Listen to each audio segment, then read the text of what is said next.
اللہ اللہ اللہ اللہ۔ 10 محرم ہے اور اس تاریخ کے ساتھ بہت ساری یادیں وابستہ ہیں۔ انہی میں سے ایک حضرت حسین رضی اللہ تعالیٰ عنہ اور بہت سارے رسول اللہ صلی اللہ علیہ وسلم کے خاندان والے، ان کی بھی شہادتیں ہوئیں، اور اسلام میں یہ کوئی نئی شہادت نہیں، اس سے پہلے بھی شہادتیں ہوئی ہیں۔ کچھ چیزوں کو ہمیں بنیادی طور پر سمجھنے کی ضرورت ہے۔ ایک تو یہ کہ اسلام نے 4 شعبوں میں جمنے کی ہدایت دی ہے: اعتقاد، عبادات، معاشرت اور معاملات۔ ان میں جمے رہو اور جیسا اسلام کا سسٹم اور نظام ہے اس کے مطابق تم عمل کرو۔ اور یہ چیزیں ایسی ہیں کہ جس میں کسی کو بھی اذیت اور دشواری نہیں ہوتی۔ مثال کے طور پر اعتقاد میں جمنا ہے۔ اعتقاد کیا ہے؟ اللہ اور اس کے رسول پر ایمان لانا، قیامت، آخرت، جنت، دوزخ، فرشتے، قرآن، ان چیزوں پر ایمان لانا اور اس پر جمنا، اس میں کسی کو بھی کوئی پریشانی اور اذیت نہیں ہے۔ عبادت کا معاملہ ہے، اس میں بھی مسلمانوں کی کوئی ایسی عبادت نہیں ہے جس میں کسی دوسرے کو اذیت اور پریشانی ہو۔ آپ نماز پڑھتے ہیں، کسی کو کوئی اذیت اور پریشانی نہیں ہو سکتی۔ روزہ رکھتے ہیں آپ، اس میں بھی کسی کو بھی کسی بھی انسان، کسی بھی مخلوق کو آپ کے اس عمل سے اذیت نہیں ہو سکتی۔ پھر عبادت کی بہت ساری قسمیں۔ آپ زکوٰۃ اگر دیں تو کس کو اذیت ہو سکتی ہے؟ ظاہر ہے کہ وہ اس سے لوگوں کا بھلا ہوتا ہے۔ اسی طرح حج بھی ہے، اسی طرح اور بھی عبادتیں ہیں، اس میں بھی خلق خدا کا کوئی نقصان نہیں ہے۔ اسی طرح مذہبی معاشرت جس پر اسلام نے جمنے کی ہدایت دی ہے، اسلامی معاشرت اختیار کرنے میں بھی کسی کو کوئی پریشانی نہیں ہے۔ یہ اس پس منظر میں کہی جا رہی ہے کہ ہو سکتا ہے کہ کسی مذہب کے عبادتوں سے کسی کو اذیت ہو، لیکن اسلام میں نے جو بھی اپنے ماننے والوں کو عبادتیں دی ہیں اس میں کسی کو کوئی پریشانی نہیں ہو سکتی۔ تو معاشرتی زندگی ہے، آپ کیسے چلتے ہیں، کیسے رہتے ہیں، چھوٹوں کا ایک شفقت ہو، بڑوں کو احترام ہو۔ من لم یرحم صغیرنا ولم یوقر کبیرنا، جو بڑوں کا احترام نہ کرے، چھوٹوں پر شفقت نہ کرے، حضور صلی اللہ علیہ وسلم فرماتے ہیں فلیس منا، وہ ہم میں سے نہیں ہے۔ اس میں بھی کسی کو کوئی پریشانی نہیں ہو سکتی کہ صاحب اس عمل سے ہمیں پریشانی ہے۔ معاشرتی زندگی میں شادی اور بھی بہت ساری چیزیں آتی ہیں۔ معاشرتی زندگی میں یہ بھی ہے کہ بھائی تم شراب مت پیو، نشہ مت کرو۔ دنیا میں اس سے بھی کسی کو اذیت نہیں ہو سکتی کہ آپ شراب نہ پئیں، نشہ نہ کریں۔ کس کو پریشانی ہو سکتی ہے؟ کس کو اذیت ہو سکتی ہے؟ چوتھی چیز جس پر اسلام نے جمنے کی ہدایت دی ہے وہ معاملات ہے، کہ اپنے معاملات کو بہتر کرو۔ اب معاملات میں اسلامی جو معاملات ہے اس میں کسی کو کوئی پرابلم نہیں ہے۔ اگر اسلام یہ کہتا ہے کہ تم سود نہ لو، سود نہ دو، تو اس میں کس کو پرابلم ہو سکتی ہے؟ اگر اسلام یہ کہتا ہے کہ تم شراب نہ بیچو، نشہ آور چیزیں نہ بیچو، نہ خریدو، ایسا دھندا مت کرو، ایسا کاروبار مت کرو، اس میں بھی کسی کو اذیت نہیں ہو سکتی۔ یعنی اسلام نے جن 4 چیزوں پر جمنے کی ہدایت دی ہے، دنیا میں کہیں پر بھی کسی بھی اقلیت کو یا اکثریت کو پریشانی نہیں ہو سکتی، اور ان چیزوں پر جمنے میں بھی مسلمانوں کو بھی کوئی دقت نہیں ہو سکتی، وہ چاہے اقلیت میں ہو چاہے اکثریت میں۔ یہ 4 کام ہر جگہ کر سکتے ہیں۔ کسی ملک کا نہ قانون ان سے ٹوٹتا ہے، نہ کسی کی توہین ہوتی ہے، نہ کسی پر ڈانٹنگ ہوتی ہے، نہ کسی مذہب پر کوئی نشانہ سادھا جاتا ہے، کچھ نہیں۔ اسلام ان 4 چیزوں کو اگر اپنے ماننے والوں کو کہتا ہے تو وہ ہر جگہ پر مسلمان بھی عمل کر سکتے ہیں۔ تو دونوں پہلو ہیں۔ ایک تو دوسروں کو کوئی پریشانی نہیں، دوسرے مسلمانوں کو بھی کوئی پریشانی نہیں، وہ خود نہ کرنا چاہیں تو ان کی اپنی مرضی ہے، کوئی نماز نہ پڑھے اس کی اپنی مرضی ہے، کوئی روزہ نہ رکھے اپنی مرضی ہے، کوئی نشہ پیے اس کی اپنی مرضی ہے، خلاف شریعت کے لیے اس کی اپنی مرضی ہے، لیکن نہ مسلمانوں کو ان چیزوں پر جمنے اور کرنے میں کوئی اذیت ہے، اور نہ کسی مسلمان کے علاوہ کسی غیر کو مسلمانوں کے اعمال سے کوئی دقت اور زحمت ہے۔ اس کے علاوہ جب آپ اور آگے بڑھیں گے تو کچھ اور ہدایتیں اسلام نے دی ہیں تاکہ تم اپنے مذہب پر جمے رہو، اور اس بات کی سخت ہدایت دی ہے کہ تم کسی کی مشابہت اختیار مت کرو، تمہارا خود اپنا ایک تمہارا کلچر ہے، ایک تمہاری تہذیب ہے، اسی پر اپنا جمے رہو۔ اس کی بھی کئی ساری قسمیں ہیں۔ ایک ہے مذہبی تشبہ، آپ نے فرمایا من تشبہ بقوم فہو منہم، اور فرمایا کہ لا تشبہوا بالیہود والنصارى، کہ تم کسی بھی قوم کی مشابہت اختیار مت کرو، کیونکہ جس کی مشابہت اختیار کرو گے دھیرے دھیرے تم اسی کی طرف چلے جاؤ گے، جم جاؤ گے۔ ہندوستان میں بہت سارے لوگ آئے، بہت سے مذاہب آئے، جنہوں نے اپنے مذہبی تشخص کو باقی رکھا، وہ زندہ ہیں، باقی سب اکثریت پر ضم ہو گئے، کھو گئے۔ یہ جو یکساں سول کوڈ کا مسئلہ آتا ہے وہ یہی ہے اصل میں، کہ سب کی تہذیب و معاشرت کو ایک کر دیا جائے تو تشخص ہی ختم ہو جائے گا۔ نہ جانے کون کون سے لوگ ہندوستان آئے لیکن آج ان کو کوئی جانتا نہیں، لیکن مسلمان اپنے مذہبی تشخص پر، اپنے معاشرتی تشخص پر جمع ہوا ہے، اس لیے وہ زندہ ہے۔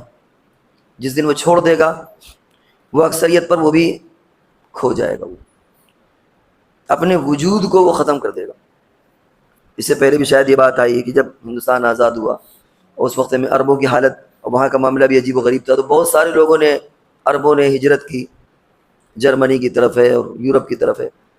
وہ کچھ سالوں کے بعد انہی میں ضم ہو گئے، نام بدل دیا، یہ بدل دیا، وہ بدل دیا، لباس بدل دیا، اور آج سب انگریزی کہلاتے ہیں، کوئی مسلمان ان میں باقی نہیں، اکا دکا۔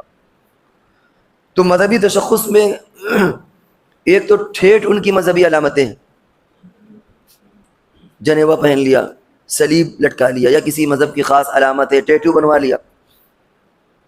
ایسے میں ظاہری حکم تو کفر کا لگے گا کہ وہ کافر ہو گیا، باطن میں کیا ہے وہ جانے اور اللہ جانے۔ چنانچہ اگر ایسا آدمی حادثے کا شکار ہو جائے، مر جائے، کہیں ایکسیڈنٹ ہو جائے، اور یہ ہو کہ لاشوں کو جلدی ختم دفن کرنا ہے، تو ظاہر ہے کہ انہی چیزوں کو دیکھ کر علامت لگے۔ اگر چوٹی ہے، جنیوا ہے، تو اس کا مطلب اس کے ساتھ یہ ہوگا، مسلمان ہے تو اس کے ساتھ یہ ہوگا، صلیب پہنے تو اس کے ساتھ۔ ختنہ معیار ہے، لیکن یہ اس لیے کہ دوسرے مذاہب والے بھی کرا لیتے ہیں، یہود بھی ختنہ کراتے ہیں، عیسائی بھی کراتے ہیں، بہت سارے ایسے جو مسلمان نہیں ہیں، اور ڈاکٹر ان کو کہہ دیتے ہیں کہ آپ کو ختنہ کرانا ہے۔ وہ اتنی بڑی علامت نہیں، لیکن یہ سب چیزیں علامتیں ہیں، تو اس کا بھی معاملہ اسی جیسا ہو، یعنی حکم اس پر کفر کا لگے گا، عملی طور پر اس کو کافر سمجھا جائے گا، عقیدے کے اعتبار سے آخرت میں اللہ تعالیٰ اس کے ساتھ معاملہ کریں گے۔ تشبہ مراد مشابہت اختیار کرنے کا دوسرا درجہ یہ ہے کہ ان کے تہواروں کو منایا جائے۔ کرسمس آپ منا رہے ہیں، ہولی اور دیوالی، یا کسی بھی مذہب کے، یہ بھی گناہ کبیرہ ہے، کیونکہ یہ بھی خطرے کی گھنٹی ہے، آگے جا کر کے آدمی انہی کی اس پر جم سکتا ہے۔ اسی طرح کہ تہذیبی علامت اگر کسی نے اختیار کر لی، تو جب تک کسی قوم کی تہذیبی علامت وہ باقی ہے، یا جس علاقے میں باقی ہے وہاں وہ گناہ ہوگا۔ وہ علامت ختم ہو جائے یا اس علاقے میں اس کا چلن ہو تو گناہ نہیں ہوگا۔ جیسے ٹائی، کوٹ، پینٹ، کسی زمانے میں کہتے ہیں انگریزوں کا شعار تھا، ان کی ایک علامت تھی، تو اس وقت علماء نے کہا کہ بھائی یہ حرام ہے، لیکن اب اس کا چلن عام ہو گیا۔ بہت سی جگہوں پر تو ملازمت میں شرط ہے کہ جب تک آپ یہ نہیں کریں گے آپ کو ملازمت نہیں ملے گی۔ اب وہ کوئی ایسا نہیں کہ ٹائی باندھ لیا آپ نے تو ہر آدمی سمجھے کہ عیسائی، وہ علامت ان کی مذہبی نہیں رہی۔ ایسی چیزوں میں احتیاط تو یہ کہ آدمی اس کو احتیاط کرے، لیکن اگر اس کو کر لیتا ہے تو ان کی مذہبی علامت اور شناخت نہیں رہتی۔ ساڑی باندھنا ہے اور وہ اس طرح کی چیزیں ایک علامت ہے کہ بھائی یہ قوم کی علامت ہے، اور کبھی وہ علامتیں ختم ہو جاتی ہیں اور کبھی علاقے سے ختم ہو جاتی ہیں۔ آپ بنگال جائیں، بنگلہ دیش جائیں، وہاں عورتیں بھی ٹکے لگاتی ہیں، مسلم عورتیں بھی، ہمارے یہاں تو غیر مسلم عورتیں لگاتی ہیں ٹیکا، یہاں پر چھوٹی سی بندی جو ہوتی ہے، لیکن بنگلہ دیش میں بہت سی مسلم عورتیں لگاتی ہیں۔ تو اس اعتبار سے، وہاں کے اعتبار سے وہ ناجائز اور حرام نہیں ہوگا، کیونکہ علاقہ بدل گیا۔ یہاں آپ دھوتی پہنے کسی اور زمرے میں جائیں گے، کیرل میں لوگ دھوتی باندھتے ہیں تو علاقے کے اعتبار سے بدل جائے گا۔ تو اس کا حکم ہے کہ جب تک کسی قوم کی وہ علامت مذہب کی باقی ہے اس وقت تک آپ ایوائڈ کریں بچے. اگر وہ علامت ختم ہو جائے جیسے ٹائی ہے وغیرہ ہے تو اس کا حکم ختم ہو جائے گا, یا علاقہ بدل جائے تو وہ حکم بدل جائے گا. ان کی قباحتیں پھر الٹ پلٹ ہوتی رہتی ہیں, جیسا حکم ہوگا علاقے کا یا زمانے کا اس اعتبار سے اس کا حکم لگے.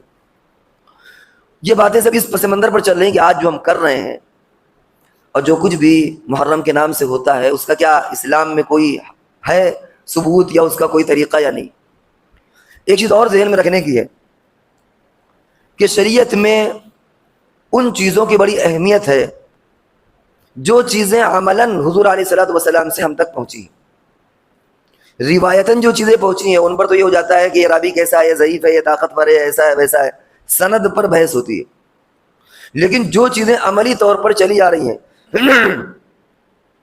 ان کی بڑی اہمیت ہے. نماز عملی طور پر حضور علیہ السلام کے زمانے سے چلی آ رہی ہے, لہذا آپ یہ نہیں دیکھتے کہ بھائی روایت دکھاؤ نماز کہاں لکھی ہے. پوری دنیا میں اذان ہوتی ہے, یہ حضور علیہ السلام کے زمانے سے چلی آ رہی. کوئی مسلمان کہتا ہے کہ صاحب اذان دکھائیے قرآن حدیث میں کہاں لکھا ہے, اس لیے کہ جو چیزیں ہو رہی ہیں ان میں دماغ لگانے کی ضرورت ہی نہیں.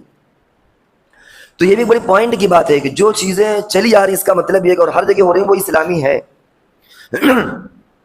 اب اس تنازع میں اگر آپ دیکھیں تو یہ جو محرم کے موقع پر علم اٹھائے جاتے ہیں, خاص طور سے شیعہ حضرات جو اٹھاتے ہیں, وہ عجیب عجیب کالے کالے سے ان میں نام لکھا ہوتا ہے, جا کر کے دفن اللہ جان ان کا کیا کیا سب ہوتا ہے.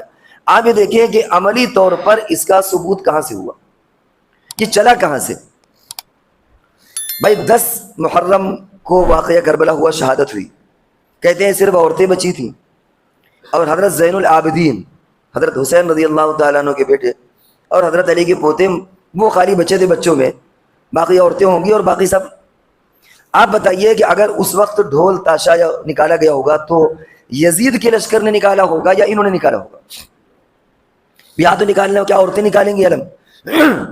وہاں تو جو صورتحال ہے آپ خود اندازہ لگا سکتے ہیں کہ اتنی بڑی تعداد شہید ہو جائے تو کیا حال ہوگا. اور پھر ایک بچہ خالی. ہاں یہ سمجھ میں آتا ہے کہ شاید انہوں نے خوشیاں منائی یا عالم نکالا ہو, کیونکہ اس وقت سمجھ میں نہیں آتا کہ یہ غم ہے کہ خوشی ہے. عجیب کنفیوژن ہے, وہ خود کنفیوز ہے کہ اس کو ہم خوشی منائیں یا غمی منائیں, غم کہیں یا خوشی کہیں. تو آپ اس پس منظر پر غور کریں کہ یہ چلا کہاں سے. آپ یہ تو کہہ سکتے ہیں کہ یہ یزیدیوں سے چلا ہے, حالانکہ ہمارا تو یہ کہتے ہیں کہ وہ تیمور لنگ نے نکالا, جو بھی ہو. بہرحال ہم تو ایک عقلی بات ذہن پر ڈالنا چاہ رہے ہیں سمجھانے کے لیے کہ یہ تو آپ کہہ سکتے ہیں کہ یہ یزید کے لشکر والوں نے خوشیاں منائی ہوگی, لیکن یہ ممکن نہیں ہے کہ حضرت حسین رضی اللہ تعالیٰ عنہ جو پورا گھرانہ شہید ہوا انہوں نے یہ سارے علم اور اس طرح نکالے. یہ بھی اپنے عقل کو ذہن میں لانے کی ضرورت ہے کہ ایسا کیوں ہوا. اسی طرح ایک اصولی بات یہ ہے اور خود قرآن میں اس کا ذکر ہے کہ تم غلو مت کرو. السابقون الاولون اسلام میں درجے متعین ہے. یا اہل الکتاب لا تغلو فی الدین, اے اہل کتاب دیکھو یار دین میں غلو مت کرو. تو غلو کہتے ہیں حد سے زیادہ محبت. تم نے یار عیسائیوں حضرت عیسیٰ علیہ السلام کو خدا بنا دیا, حضرت مریم کو خدا کا جز بنا دیا. یار دیکھو اتنی محبت مت کرو کہ پیغمبر کو خدا بنا دو, قرآن کہتا ہے. تو کسی بھی محبت میں غلو کی اجازت نہیں ہے حد سے زیادہ, اور قرآن نے اس کو اصول دیا السابقون الاولون, جو اول فر اول جس کی شہادتیں پہلے قربانیاں وہ زیادہ مرتبے کے. اور اس سے اور واضح اعلان فرمایا لا يستوي منكم من انفق من قبل الفتح وقاتل اولئك اعظم درجة من الذين انفقوا من بعد وقاتل. تم میں سے وہ لوگ جو فتح مکہ, حضور علیہ السلام نے جو فتح مکہ 8 سن کو ہوا, 8 سن ہجری کو, جنہوں نے پہلے قتال کیا ہے کافروں سے, ان کا درجہ اور جنہوں نے فتح مکہ کے بعد میں اسلام میں قربانیاں پیش کی ان کا درجہ برابر نہیں. اولئک اعظم درجۃ, اعظم کا لفظ عربی میں بہت بڑا آتا ہے, آپ پڑھتے ہیں سبحان ربی العظیم, اللہ بہت بڑا. تو اولئک اعظم درجۃ من الذین, جنہوں نے فتح مکہ سے پہلے قتال اور اسلام کے لیے قربانیاں پیش کی ان کا درجہ بہت بلند ہے ان لوگوں کے مقابلے میں جنہوں نے بعد میں اسلام کے لیے قربانیاں پیش کی ہوں. وہ کوئی بھی ہو, وہ حضرت حسن ہو, حضرت حسین ہو, اس کے بعد کوئی بھی ہو, یہ قرآن کا فرمان, قرآن کا یہ اعلان اولئک اعظم درجۃ من الذین انفقوا.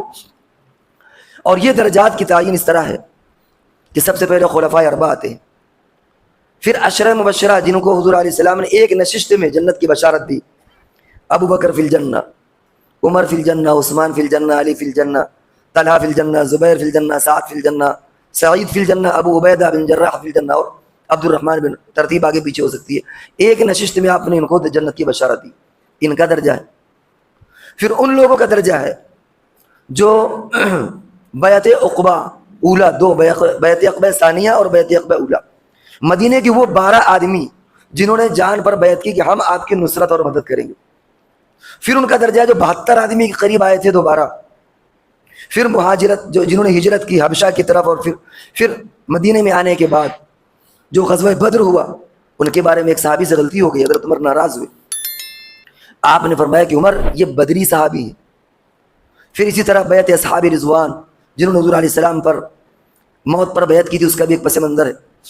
پھر اس کے بعد یہ والی لا یستوی منکم من انفق من قبل الفتح وقاتل، جو فتح مکہ سے پہلے اور جو فتح مکہ، یعنی ایک ترتیب ہے اسلام کے اندر. آپ اگر بیٹے کو باپ بنا دیں، باپ کو بیٹا، تو یہ غلو ہے، یہ بلا وجہ کی زیادتی ہے. اس پہلو کو بھی مد نظر رکھنے کی ضرورت ہے. انسان کچھ بھی کرے حیثیت کو واضح رکھے. اگر کسی کو غم منانا ہے، اول تو اسلام میں غم منانا ایسا کچھ ہے نہیں، اس طرح کی چیزوں کو کرنا ہے تو کرے، لیکن یہ ترتیب باقی رکھے کہ عظیم وہی ہے. حضرت عمر، حضرت ابوبکر، حضرت عمر، حضرت خلفائے اربعہ سے افضل کوئی نہیں ہو سکتا. پھر اس کے بعد فلاں، پھر اس کے بعد آپ ترتیب باقی رکھیں، جو چاہے کریں، لیکن حیثیت کو باقی رکھنا چاہیے. آپ ایک اس انسیڈنٹ یا حادثے کی وجہ سے اسلام کی ساری قربانیوں کو فراموش نہیں کر سکتے. کیا حالات گزرے خندق میں، غزوہ خندق کے حالات میں، غزوہ بدر ہے، غزوہ احد میں 70 صحابہ شہید ہوئے، حضور علیہ السلام کے دانت کا ٹکڑا ٹوٹ گیا. آپ ان قربانیوں کو فراموش تھوڑی کر سکتے ہیں کہ آپ ایک چیز کو اتنا ہائی لائٹ کر دیں کہ دوسری چیزیں اس پر دب کر کے رہ جائے. اسلام مسلمانوں کو ایک ہی چیز یاد رہے. تو اس فرق مراتب کو آپ یاد رکھیں، جو چاہے کریں.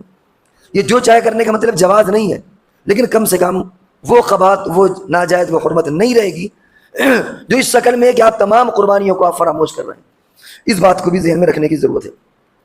اسی طرح اخیر میں ایک اور گزارش ان حضرات سے کرنا ہے جو کچھ ہو رہا آج کے پس منظر میں، کہ حضور علیہ السلام کے جو 2 نواسے حضرت حسن اور حضرت حسین، آپ نے یہ تو سنا ہوگا یا حسین، لیکن حسن کا نام کہیں نظر نہیں آتا.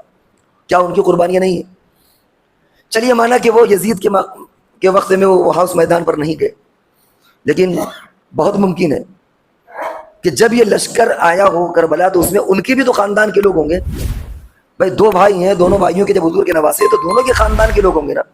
ایسا تھوڑی کہ اس مجمع میں صرف حضرت حسین کے خاندان کے لوگ، حضرت حسن کے خاندان کے لوگ نہ ہوں. اس کربلا میں دونوں خاندان کے لوگ ہوں گے. تو ایسا کیا ہے کہ ایک خاندان کو تو یاد رکھا گیا اور ایک خاندان کو فراموش کر دیا گیا. بعض لوگ بڑی عجیب بات کہتے ہیں، ہم اس کی تصدیق نہیں کرتے، اللہ جانے کیا ہے، لیکن بعض لوگ تو یہ کہتے ہیں کہ اصل میں حضرت حسین رضی اللہ تعالیٰ عنہ ایک شادی کہنے یا باندھی تھی جو ایران کے بادشاہ کی تھی. جب ایران فتح ہوا حضرت عمر رضی اللہ تعالیٰ عنہ کے زمانے میں، تو جو بادشاہ کی باندھی لڑکی اس زمانے کے اعتبار سے وہ پکڑی گئی. لوگوں کو یہ خیال تھا کہ شاید حضرت عمر رضی اللہ تعالیٰ عنہ اپنے بیٹے کے حوالے اس کو کر دیں، کیونکہ وہ بھی عبداللہ بن عمر جلیل القدر صحابی. لیکن حضرت عمر رضی اللہ تعالیٰ عنہ کو خود اتنی محبت تھی حضور کے اہل خانہ سے کہ بجائے اپنی اولاد کو دینے کے حضرت حسین رضی اللہ تعالیٰ عنہ کے حوالے کر دیا. اور ان سے جو بچے پیدا ہوئے انہی میں حضرت زین العابدین تھے اور جن سے نسل چلی. تو لوگ تو یہ کہتے ہیں کہ سارا تماشا اس لیے زیادہ کیا جاتا ہے کہ چونکہ ماں ایرانی نسل تھی، ایران کی تھی، اس لیے ساری باتیں لوگ کہنے والے کہتے ہیں، اس بات کی تائید یا تصدیق نہیں کرتے. لیکن ان تمام چیزوں کے اعتبار سے کہیں نہ کہیں ذہن اس طرف بھی منتقل ہوتا ہے کہ کہیں یہ سارا کھیل تو نہیں ہے، ورنہ حضرت حسن رضی اللہ تعالیٰ عنہ کے گھرانے کے لوگ بھی ہوں گے. تو اگر ہم غم مناتے ہیں آل رسول کے اعتبار سے، تو آل رسول میں تو اور بھی شامل ہیں. آج بھی حسنی موجود ہے، پوری دنیا میں حسنی موجود نہیں ہے، حسینی بھی حسنی بھی ہے. اور اگر یہ کہ شہادت کے اعتبار سے تو شہادتیں بھی اور موجود ہیں. اور اگر دونوں چیزیں آپ کو دیکھنا ہے تو وہ دونوں چیزیں میں موجود ہے حضرت حسن رضی اللہ تعالیٰ عنہ کی اولاد میں، کہ آل رسول بھی ہیں اور شہادت بھی ہوئی ہے. تو ایسا کیا ہے کہ صرف یا حسین کا نعرہ لگتا ہے، حسن کا نعرہ کہیں سننے میں نہیں آتا. آپ دیکھیں گے ابھی کشمیر جانا ہوا بہت سے علاقے میں یا حسین یا حسین، ہم کو کہیں یا حسن لکھا ہوا نظر نہیں آیا. یہ خود ایک بڑی سوچنے کی بات ہے. تو بہرحال اس وقت جو باتیں کہی گئی مجھے کہ 4 شعبے میں جمنے کی ضرورت ہے: اعتقاد، عبادت، معاشرت اور معاملات. اور ان میں کہیں پر بھی دنیا میں انسان ہو، اقلیت میں ہو، اکثریت میں ہو، وہ عمل بھی کر سکتا ہے اور کسی کو بھی کوئی پرابلم نہیں ہو سکتی. اسی طرح مذہبی تشبہ، اس کی درجہ بدرجہ بہت ساری شکلیں ہیں. آپ اگر سر پر چوٹی رکھ لیں، جنیبہ باندھ لیں، حکم کچھ اور لگے گا. ہولی کرسمس میں شرکت کریں، منائیں، حکم تھوڑا سا اور ہلکا ہو جائے گا. لباس پہن لیں ان جیسا، حکم اور ہلکا ہو جائے گا. اگر وہ چیز ختم ہو جائے کسی مذہب کی، جیسے ہم نے ٹائی کی مثال دی، یا بنگال وغیرہ میں بندی کی مثال دی کہ مسلمان عورتیں بھی لگاتی ہیں، وہ چیز ختم ہو جائے گی کیونکہ وہ شعار اور علامت باقی نہیں رہی. اسی طرح آپ کے سامنے بات کہی گئی کہ نقلی چیزیں، نقلی سے مراد جو چیزیں ہم تک منتقل ہوئی ہیں روایت کے مقابلے میں وہ زیادہ اہمیت کی حامل ہیں، جیسے نماز ہے، روزہ ہے، سب چیزیں، اذان ہے، حضور علیہ السلام سے لے کر آج تک ہم تک منتقل ہوئی. تو یہ جو کچھ بھی آج 10 محرم کو ہوتا ہے، آپ اگر کہنا چاہو تو یہ تھا ہی نہیں اس زمانے میں، لیکن آپ اگر اپنا ذہن لگائیں تو آپ یہ تو کہہ سکتے ہیں کہ یہ یزید کے لشکر نے ڈھول بجایا ہوگا. کسی کے مرنے پر کہیں ڈھول بجایا جاتا ہے؟ آپ یہ تو کہہ سکتے ہیں کہ یزید کے لشکر نے خوشی میں، ڈھول خوشی میں بجایا جاتا، غم میں نہیں بجایا جاتا. تو ڈھول یہ یزید کے لشکر نے بجایا ہو، یہ ممکن نہیں ہے کہ حضرت زین العابدین تنہا بچے بچے ہوں اور عورتیں ہوں اور 70 شہید ہو چکے ہوں اور وہاں پر باقاعدہ ڈھول بجایا جا رہا. اس کا مطلب یہ کہ یہ وہاں سے نہیں چلا، یہ کہیں اور سے چلا. تو اس لیے اس بات پر دھیان دینے کی ضرورت ہے. اسی طرح غلو سے مراد یہ کہ درجہ بدرجہ اس چیز کو باقی رکھنا. السابقون الاولون کے حوالے سے جو بات کہی، قرآن میں بھی اس کا ذکر ہے، حدیث میں بھی اس کا ذکر ہے کہ اس درجات کو باقی رکھو. باپ کو بیٹے کا درجہ اور بیٹے کو باپ کا درجہ آپ نہیں دے سکتے. آپ کا ایک بیٹا ہے، آپ کا ایک باپ ہے، باپ کے ساتھ جس احترام کے ساتھ پیش آئیں گے، بیٹے کا معاملہ الگ ہوگا. تو اس طریقے سے درجہ بدرجہ، لا تغلو فی الدین، قرآن میں ہے کہ تم دین میں غلو مت کرو. کسی بھی نبی سے اتنی محبت مت کرو کہ عیسائیوں نے عیسیٰ کو خدا بنا دیا یا کوئی رسول کو خدا بنا دے. اتنی محبت کی بھی ضرورت نہیں، بیلنس کو قائم رکھو. تو جو اسلام میں قربانیاں، ان قربانیوں کے بیلنس کو بھی یاد رکھو. کیا غزوہ احد کے وقت میں کیا حالات تھے، غزوہ بدر کے وقت میں کیا حالات تھے، خندق کے وقت میں کیا حالات تھے، مکہ میں کیا حالات تھے، حضرت سمیہ رضی اللہ تعالیٰ، حضرت یاسر، ان کو کیسے شہید کیا گیا. تو اس پس منظر کو بھی ذہن میں رکھنے کی ضرورت ہے کہ ہم درجہ بدرجہ اسلام میں جو اس فرق مراتب کا اہتمام کریں. اسی طریقے سے وجہ شہادت کیا ہے، یعنی وجہ کیا ہے آج کل جو کچھ بھی ہو رہا ہے، یہ شہادت ہے یا آل رسول ہے. اگر آل رسول ہے کہ حضور کے خاندان والے ہیں تو وہ تو ایک دوسرا دھڑا بھی موجود ہے، حضرت حسن رضی اللہ تعالیٰ عنہ، وہاں تو آپ دیکھیں کہیں نظری نہیں آ رہے. اور اگر یہ مقصد ہے شہادت، تو شہادت تو اس سے پہلے بھی ہو چکی ہے. تو اس لیے ان تمام باتوں کو اگر آپ پس منظر میں رکھیں گے تو ہمارا ذہن کھلے گا. ورنہ سچی بات ہے کہ آج شیعہ خود کنفیوز ہے. آپ اگر ان سے ان باتوں کو پوچھیں تو خود جواب نہیں دے پائیں گے. بس وہ ایک محبت کے زام کہہ لیجئے یا خرافات کہہ لیجئے، اس میں ڈوبے ہوئے ہیں. ان باتوں کا جواب ان کے پاس نہیں، وہ خود کنفیوژن کا شکار ہے. تو ان تمام چیزوں کو اس موقع پر اس لیے کہی گئی ہیں کہ آج جو کچھ بھی ہو رہا ہے ہمیں اسے سمجھنے کی ضرورت ہے اور اسی اعتبار سے کرنے کی ضرورت ہے. جہاں تک حدیث میں ذکر ہے تو روزے کا ذکر آتا ہے، وہ آپ جانتے ہیں کہ 9-10 رکھ لیں یا 10-11 رکھ لیں. اور اگر کوئی آدمی صرف ایک بھی روزہ رکھنا چاہے تو اس کی گنجائش ہے، اجازت ہے، ناجائز یا حرام نہیں. تو یہ چند گزارشات تھیں جو 10 محرم کے موقع پر آپ سے کی گئیں. اللہ تبارک و تعالی ہم سب کو حقیقتوں کو سمجھنے کی توفیق عطا فرمائے. وآخر دعوانا الحمدللہ رب العالمین.